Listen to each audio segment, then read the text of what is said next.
Hi there, everyone, and welcome to Paper Wishes Weekly Webisodes. I'm Sarah Newman, and I'm excited to bring you the 24th episode of Mixed Media, The Paper Wishes Way. Today, we're going to continue from the previous Mixed Media webisode and play a bit more with our Gelli plate. Now, last time we used acrylic paint with the gel plate, and today we're going to create backgrounds with some new shimmer dye ink pads from Hunky Dory. I have 4 card projects to share with you today, plus loads of monoprints that I made during my Gelli plate session. We're going to use our brayer as before, as well as our splattering brush, and this time we'll even add in some texture with cutting dies. I'm really glad that you're joining us today, so come play with us. Okay, let's start with our ink pads. For today's Gelli plate techniques, you want to have a dye-based ink. So these ink pads from Hunky Dory are going to be just perfect.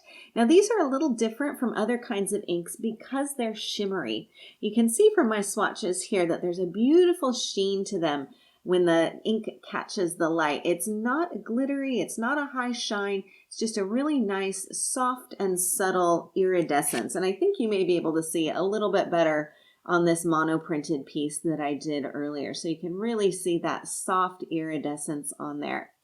Now I'm working with 10 different colors today. You can see them all here. Everything from red brick to ocean spray. We've got a really beautiful flamingo, wild mushroom, which is gorgeous, cherry walnut, apricot sorbet, just really a nice color palette to work with. And these, of course, can be used independently, and they also look beautiful together. Now, the great thing is that this shimmer and shine on here will still look beautiful even when we incorporate water into the mix and when we're using that for our gel plate printing. So lots and lots of different techniques with this. Okay, let's take a look at some ways to use them with the Gelli plate. The Gelli plate is a flexible 3-inch by 5-inch monoprinting plate, and it's going to be the way we apply ink to our cardstock surface. Now, the important thing about the gel plate for working with ink is that it's slightly squishy. If you press on it, it's got some bounce to it, and that's going to give you a really beautiful surface for applying the ink. Now, you can work with the Gelli plate just right on your craft sheet. I have an acrylic block underneath here with a little bit of paint stain on it, you can see. And this is going to come in handy if I want to use my gel plate as a stamp. So this is an optional piece for you if you like to have that ability as well. I've got some scrap paper underneath here just so that you can see the colors a little bit more easily too. Okay, now we can apply our ink in a couple of different ways, and we're going to look at those today. And it kind of depends on whether we want a smooth all-over look, kind of something like this that we saw earlier, or if we want to take advantage of the shape of the ink pad. So we're going to take a look at both of these options, plus a couple of other ones too, okay? So I'm going to start with one base color and then one accent color to spatter. So I'm going to start with my apricot sorbet, and I'm just going to press this onto my Gelli plate. Okay, just pressing that ink all over here. And this is where you can really feel that bounce of the gel plate. It's different than working with, say, just the acrylic block, for example. Okay, so I've got that on here. Now I could make a monoprint from this, but I want a more blended look. So I'm going to grab my brayer and just brayer to smooth out that color. Okay, now I want a little bit of contrast, so here is my smoked paprika ink pad, and I'll just press a bit of that onto my craft sheet. I'm going to add some water here and grab my Distress splatter brush, get that nice and inky and watery. And then I'm going to splatter this right onto my gel plate. So just working right onto the surface there. And then I'm going to take a piece of cardstock and just place this down, smooth it down, and then gently lift. And here you can see I've got that beautiful color, and I've also got some of that nice splattering on there too. So I've got a really nice soft subtle background with a hint of spattering. Really fun. So you might be thinking, can I just press my ink pad onto my paper and splatter and get that same effect? And the answer is no, because you're going to have something that, well, let's take a look. I'll show you on here. Again, using that same ink pad. If you just press this on here, it's just not quite the same. So it's not as even as what you're going to get if you're using your Gelli plate. Okay, I'm just going to flip this over here, and I'm just going to grab a rag and smooth off some of that excess ink. Place this back on here, and let's take a look at how to get a different effect. So this time I'm going to use the Ocean Spray, and I'll also use some of the Wild Mushroom. I love this color combination. And in this case, I'm going to press the ink right down onto the gel plate, as we saw before, slightly staggering, and then grab my second color and do the same. Let's see, add a little bit over here. So that was with the Wild Mushroom. Let's get a little bit more water here in the leftover puddle of our paprika and splatter that on here too, just for another bit of accent color. Okay, and then grab another piece of cardstock. It always helps to have a pile of paper or cardstock on hand. Any kind of copier paper will work, regular nice cardstock will work. Just don't use photo paper or glossy cardstock because it tends to get stuck in there. Okay, so here is my cool kind of mod looking background. I really like this technique, and I'm able to pick up that really fun kind of rounded effect from the ink pads. A really, really fun design. Okay, so that's my second background. Let's see, I'm going to clean off my Gelli plate, and let's take a look at another application here. So this time I'm going to use, let's see, I've got some red brick on hand. Let's do flamingo, and also let's bring back in that mushroom that I like so much. Okay, let me just wipe up this little puddle here. Just make sure I don't get extra ink everywhere. And let's see, I'm going to do a little bit of a watercolor effect here. So I'm just going to press this on and work in all of these colors, maybe just a little bit of that mushroom. And then I'm going to spray with my mister right onto the gel plate. And you'll see the ink and the water reacting. You're going to get a really cool watercolor effect. If you want to smooth out some of those lines, you can definitely do some brayering with that, really light brayering. And again, let me grab a piece of cardstock and then just press this on here.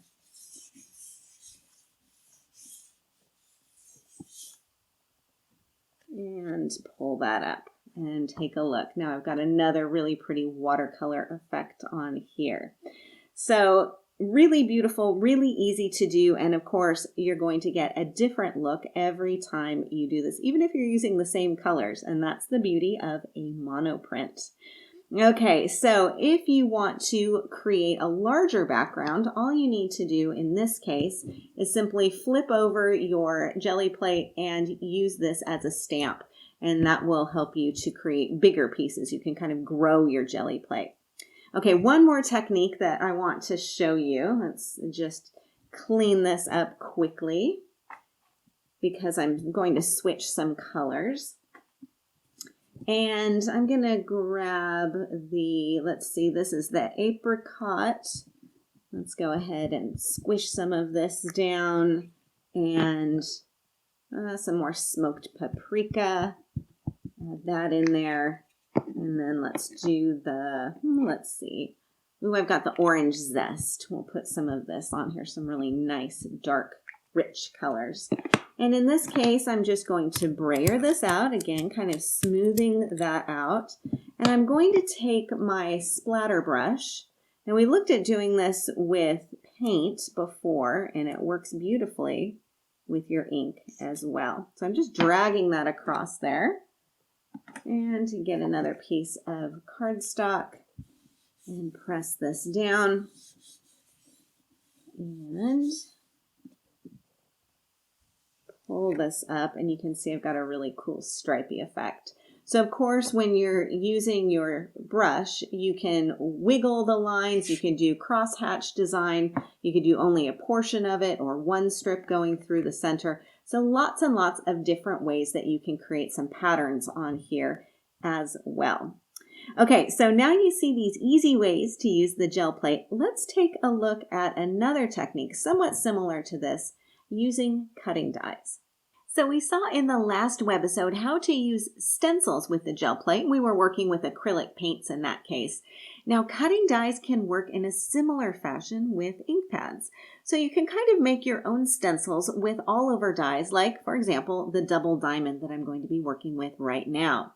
So I'm going to move aside this. I've got a piece that I have die cut from a piece of scrap cardstock. So not using really lightweight cardstock, but just a spare piece of your kind of standard weight card will do the trick.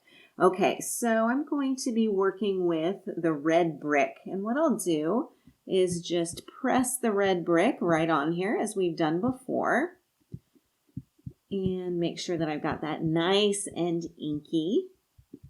Okay, and then I'll brayer this just to smooth it out. Get rid of any of those ink lines on there. You can kind of go backward and forward if you want to. And then what I'll do is take my die and I'm going to place it just gently right on top. I'm going to make sure that that makes contact with all the areas on here. And then I'm going to take a piece of printer paper. So this is really lightweight paper, not cardstock.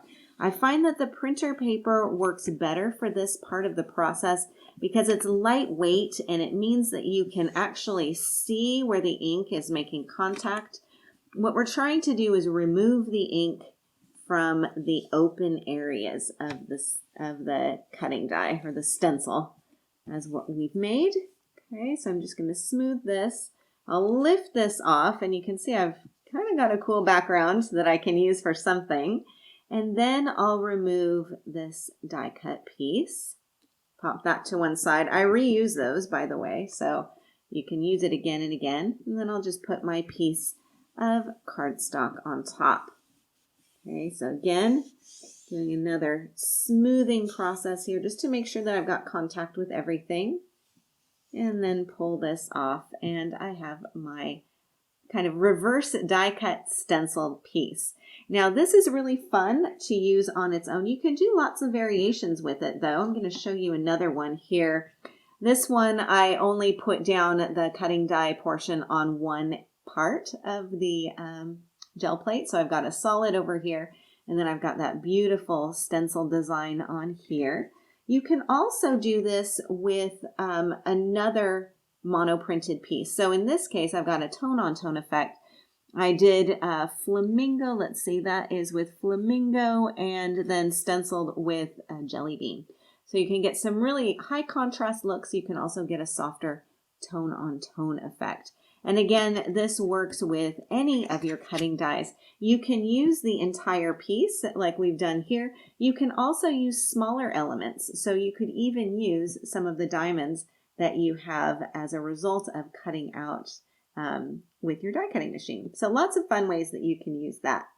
Now I have another technique that I want to show you. Just a quick demo here. I'm going to clean this up. And I want to show you a really fun stripy look that you can get. So in this case, I'm going to be working with 3 inks. I've got the mushroom, I've got the ocean spray, and I have that really fun pink jelly bean. So what I'm going to do is create a stripy look here. And I'll start with my center. So with this one, I'm going to do the pink jelly bean, and I'm just dragging it along the center. Okay, so I'm just dragging that ink, pressing it down and then pulling it. And then let's add the ocean over here. Okay, and then our mushroom on the far side here. Okay, now I can make my print from this if I want to. I can also just spritz a little bit of water on there. Not quite as much as I did before when I wanted a really watery look, but something just to get a little bit of pattern on there. and then put down my cardstock. Smooth that down. And when I do this, I want to make sure that I'm reaching all the corners on there. And then lift this up, and I have a really fun, soft pastel, kind of preppy stripe here.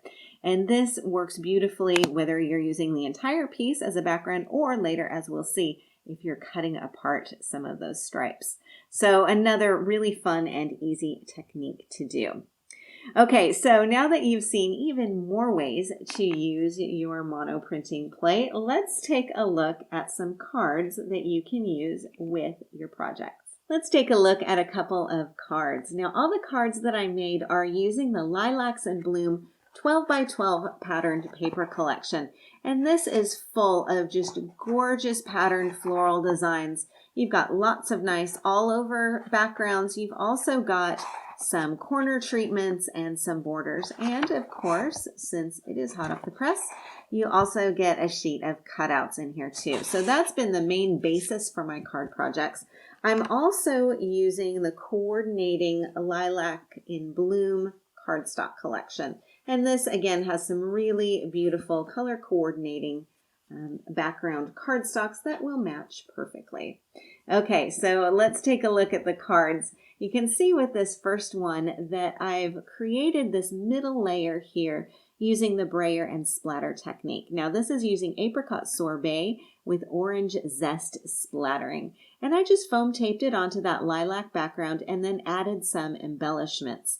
So the flowers you see here are from the Lilacs in Bloom chipboard collection. And to color those, I just pressed the Flamingo Paradise ink pad right on top of that chipboard. Let it dry, it takes a couple of seconds, or you can speed that up with a heat tool, and then just pop those out and they are ready to use. Now the leaves that you see here and the butterfly are from the Wreath for All Seasons die. And I die cut the leaves from a mono printed piece that is peacock with some red brick with some of that die cut stenciling on there. So you can use this as your background, but you can also use it to do some die cutting with. And that was the way I opted to use this piece. Of course, I've got some water spattering on here as well. So great way to put your mono printed backgrounds to use for die cutting too. Now for the card inside, I've got more of that brayer splatter. Now here I've stamped twice with the gel plate. So as you know, it's not going to be as big as this piece that I've got here. So I stamped it and then stamped it again. And then I covered up the seam with a dazzle. Worked just perfectly. So stamping twice with the gel plate and then covering the seam. I've got another little butterfly on here. This one has also been die cut from my mono printed piece. And then another little bit of chipboard on here as well. Okay, so for the next card, the Congrats card, this one is using the stripey technique with ocean spray, pink jelly bean, and orange zest, spattering with water before making the print. Now the Lilacs in Bloom chipboard that you see here, this has been inked with peacock, that's the green, and then also red brick for those flowers.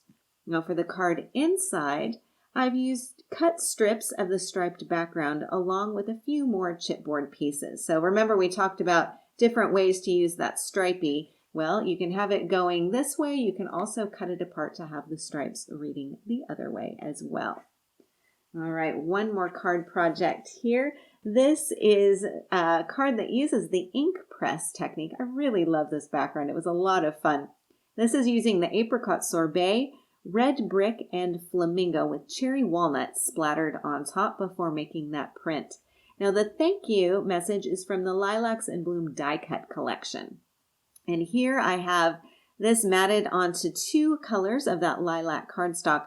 On the card inside, I have another gel print with just the apricot and then the cherry walnut splattered on top, and then some dazzles to complete the message. Okay, our final card here. This one is using the die cut stenciling technique with wild mushroom and the puzzle background die from hot off the press. Now I've got more of the inked chipboard. I've also got a butterfly die cut on here too. And then on the card inside, I've used that paper that I used to blot the ink with, as part of my design. So it's the reverse of the design. And we can take a look at a couple of other monoprints that I made. I just have to pull them out from underneath my stack of papers here. So when I'm talking about using the reverse of the pattern, here would be another great example of using that. Well, that's with the puzzle background. Of course, we've also got some more of the distress splatter brush dragging technique. Here's some of the watercolor. Here's some of that die cut stenciling with a lot of water on there. More watercolor. Let's see, more stenciling here. More of our reverse pull that you can see. Also more of the watercolor. I mean, just so many options that you can create with all of these fairly simple techniques. Now, one more question you may have is about cleaning up. Now, with a Gelli plate, if I'm changing colors in between prints, I'll just wipe the Gelli plate off with a bit of water and a rag, as you saw. When I'm all done for the day, just take that Gelli plate to the sink and wash it with mild soap and water and then pat it dry. And you can store your plate in the clamshell package, and that's what I do. I keep that info sheet in there as well. Okay, now with these final card projects, I think we can see how many creative possibilities we have with the Gelli plate and ink pads. Thank you so much for joining me today, and thank you for being a part of the Paper Wishes family. We're really glad you're here with us, and I can't wait to see what you create. Do be sure to leave a comment. We love to hear what you think. Each item can be purchased separately, and you can see them below. However, we've also bundled them into a creative money saver just for you. For the money saver, just see this webisode on paperwishes.com.